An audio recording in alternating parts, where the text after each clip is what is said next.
స్టోరీలోకి వెళ్లే ముందు మా ఛానల్ని సబ్స్క్రైబ్ చేయండి.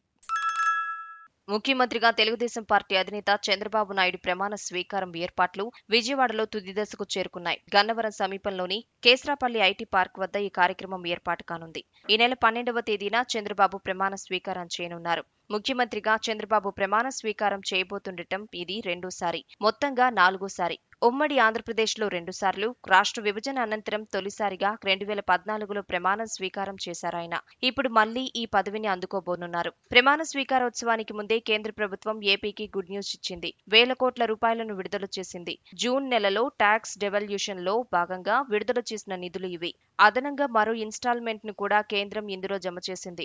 రాష్ట్రంలో నిలిచిపోయిన అభివృద్ధి ప్రాజెక్టులను పూర్తి చేయడానికి మూలధన వ్యయాల కోసం ఈ మొత్తం ఉపయోగపడుతుంది.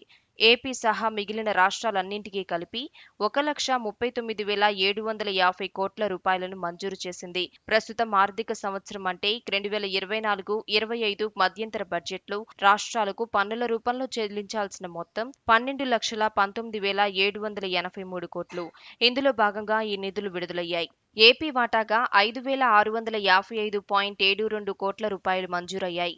అరుణాచల్ ప్రదేశ్ 2,455.44, అస్సాం 4,371.38, బీహార్ 14,056.12, ఛత్తీస్గఢ్ 4,761.30, గోవా 539.42, గుజరాత్ 4,860.56, హర్యానా 1,527.48, హిమాచల్ ప్రదేశ్ 1,159.92 కోట్లు విడుదలయ్యాయి.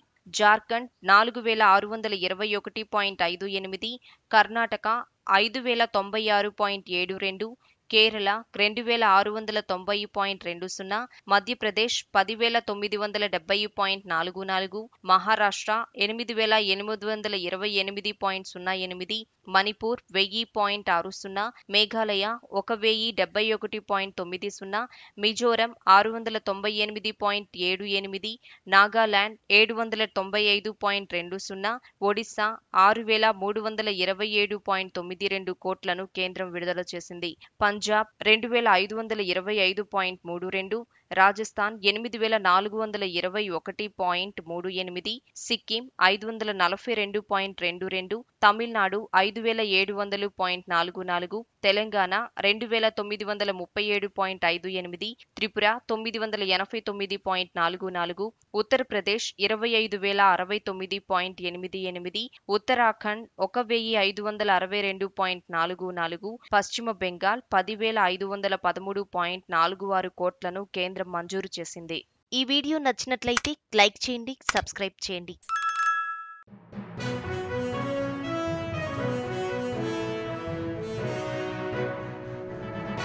మీ ఊరికి సంబంధించిన సమస్యలను, ఇతర వార్తలను 9440486321 నెంబర్కు వాట్సాప్ ద్వారా వీడియోలను పంపగలరు. వాటిని మా తెలుగు టీవీలో ప్రసారం చేయటం జరుగుతుంది. మెరుగైన సమాజం కోసం మీతో మేము అడుగులు వేస్తాం.